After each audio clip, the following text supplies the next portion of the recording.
have fought over there. The Kharkiv offensive, because, you know, he looked at Putin as a bully who had invaded this country. The war really was about security. It wasn't about territory for the Russians. And what they, you know, the Russians for 30 years, since 1992, have been saying you cannot put NATO in Ukraine, because the Russians been invaded three times through Ukraine. The last time, when Hitler invaded them, he killed 1 out of every 7 Russians. So they have a legitimate security concern. Also, we walked away from, in the last 6 years, from 2 nuclear weapons, missile treaties, and 2 intermediate nuclear treaties that prevented us, prior to that, from putting missiles in Europe that could hit Moscow. So then we you know, when, let me go back a little. In 1992, when the Soviets disbanded the Soviet Union, when Gorbachev disbanded it, he allowed us to unite Germany under East and West Germany under a NATO army. They moved out the Russian army, the Red Army, 450,000 troops, but the one promise he extracted, he said, you have to promise me that you will not move NATO to the east. James Baker, President Bush, John Major, all said, in England, all said, we will not move it 1 inch to the east, famously. And since then, we've moved it 1,000 miles to the east and into 14 countries. And the one thing they said is you can't put it in Ukraine. And that's what precipitated this war. We went in there in 2014. We overthrew the government, the elected government of Ukraine, put in a government that would invite NATO in, and the Russians responded. And the Russians asked for a peace treaty. We negotiated one. France, Germany negotiated the Minsk Accords. And then we double-crossed the Russians and wouldn't sign it. And then in April of 2022, Zelensky negotiated another agreement and initialed it with Putin. And Putin was withdrawing his troops, and President Biden sent Boris Johnson, the former Prime Minister of England, to Kiev to force Zelensky to tear up that agreement. And since then, 600,000 kids have died. And if that agreement if they just left it alone, Donbass and Lugansk would still be part of Ukraine, and all of those mineral wealth, and we wanted the war. And we've spent $200 billion, which, by the way, we need in this country. We've got a lot of desperate people in this country now, and we can't afford to be engaged in wars that are this close to nuclear engagement. And so Trump is going to work on that with you. I mean, that was one of the things that you united on, right? But he said from the beginning, I'll settle this. Whatever you say about President Trump, he's a real estate guy, and he'd rather do a deal than have a war. Mm-hmm. Yeah. And the Russia, it's harder now to do a good deal because the Russians have made a profound sacrifice, and they're, and now Putin said from the beginning, I'm scared they're going to use Ukraine to attack Russia. So now Zelensky has confirmed that by sending a NATO-supported invasion of Russia in Kurds. And everything the Russians were saying about this from the beginning has turned out to be true. And so, we need to settle that war, and we need to start building a community and a society. The Afghan withdrawal. Your thoughts on that? The Afghan withdrawal was a horrible calamity because it could have been done correctly. We should have taken the troops out of Afghanistan. You could do that in a way that was, it was politically driven by a date that was impossible for the army to comply with, for the military to comply with. Finally, he has cornered himself with the decree banning negotiations with the Russian Federation on a peace agreement. Why? Because if negotiations were to begin, sooner or later, and most likely quite quickly, it would lead to the need to lift martial law. And as soon as that happens, elections must be held immediately. There would no longer be any grounds for not holding elections, as the current justification for not conducting elections in Ukraine is the presence of martial law. But if negotiations take place, followed by the likely quick necessity of lifting martial law, elections would have to be held right away. And that's where the current head of the regime faces a problem. His rating is exactly half that of his closest potential political rival. The current head of the regime has absolutely no chance of winning the election. Cool.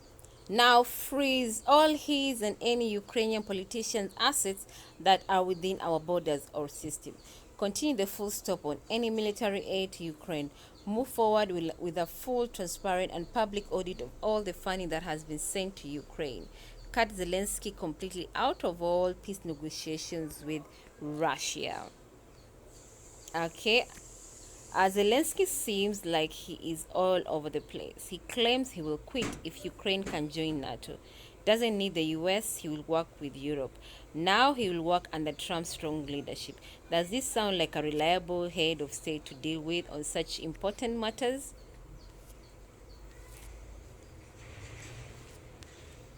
I guarantee you, even if he signs something, the European Union and he will create a false flag to blame Russia. He is not to be trusted on his word or even his signature. He proved that several years ago. Sounds like the man that just tells folks what they want to hear, not an admirable trait for a nation leader. He's trying to stop his country being taken, so it seems personal ego is not his priority. Everyone has made mistakes in this war with tragic consequences. A lot is coming to light. The focus should be on stopping bloodshed, salvage common ground, and moving forward with transparency and for the benefit of the people who want peace.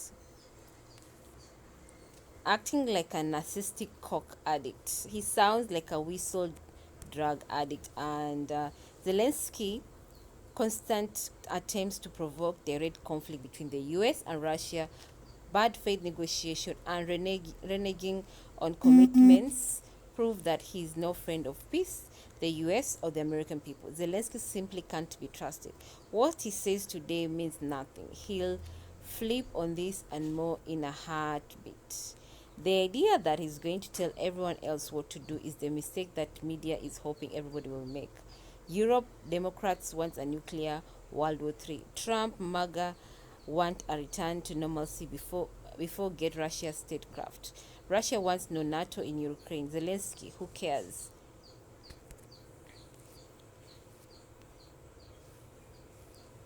Either way, not another dime. Bracing for, I'm ready to sign the mineral deal. That is a cartoon, and that shows Zelensky. Be patient. I'm coming soon. I'm very, very sorry. Please send me more monies. They're the memes. People are sending the memes. Trump says Zelensky didn't hold the cards, and he doesn't. Europe, little virtue signaling party last week, want to win the war for Ukraine. And we all know it. Zelensky only has two choices: fight with Europe weak support or accept Trump help to end the war. Trump orders Zelensky to wait till we back out of NATO. Try to bully our president into war. You got him all twisted. This is Donald Trump, baby. He knows none of you have shit without us. Russia is rooting for us too. You may not like Russia, but they like us. Together we are strong. We have people in our own government that have damaged the United States just as much, if not more, than Russia has. We were allies once. We can be again. President Trump's decisive pause on military aid to Ukraine exposes the reality of misplaced priority in Washington. While Zelensky's sudden gratitude for past Javelin shipments reeks of desperation, it's clear the Biden era blank checks fuel a proxy war rather than peace. Trump forces Europe to confront its own hypocrisy, pledging support while relying on U.S. taxpayers to foot the bill.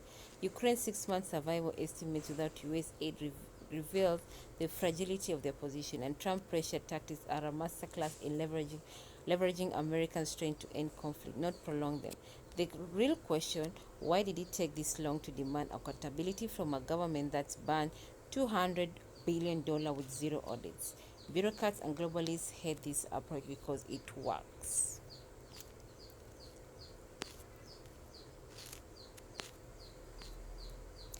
He says he's ready to sign the mineral and security agreement, which makes me think he still wants the US to put troops in the Ukraine, especially after his tour through Europe. I think he's just acting like that was part of the agreement all along. Right? He tried multiple times to get Trump to commit to that on camera. It was never part of the deal, and the attempted manipulation only succeeded in pissing off Trump. Don't trust it. But what he did could have led to World War III. All the politicians who met with him prior should be disciplined. And Rice and other non-elected who met or spoke with him lead Logan Act violations.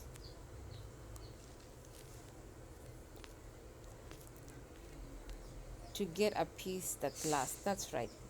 There says it all. As long as Zelensky can declare he doesn't think it will last, gives him a reason to go fighting, all while getting us into the war. They call it pandering. Let the warmongering sweat for a few days with his new mates from Europe who've done sweet affair about peace until Trump said they needed to. Thank you for the heads up, but after everything I'm learning about the status quo, I think the opposite is probably true about almost everything I thought I knew. Remember Gorbachev in Pizza Hut commercial? I think they've always wanted to be allied with us. I'm not saying I trust Putin completely, but I trust him more than Zelensky and the EU and NATO. I trust him more than the Clintons, the Bidens, the Bushes, and Obama all wrapped up in an evil sandwich. If Russia set up bases in Canada, we'd wipe them off the planet. Seems reasonable. The US want a war in the Middle East for 20 years, but Putin stayed out of it. Agree. Those were the days. Gorbachev, Thatcher, Reagan. I don't have one thing against Russia. We threatened with NATO just to get into this war. I guarantee you, even if he sends something, the EU and he will create a false flag to blame Russia. He's not to be trusted on his word or even his signature. He proved that several years ago. Amazing how heroic resistance turns into begging the moment the money stops flowing. Zelensky isn't fighting for principle, just for paycheck. This was more predictable than a bad Hollywood sequel. Guys, if you have any comments, you can drop them. I'd love to hear from you.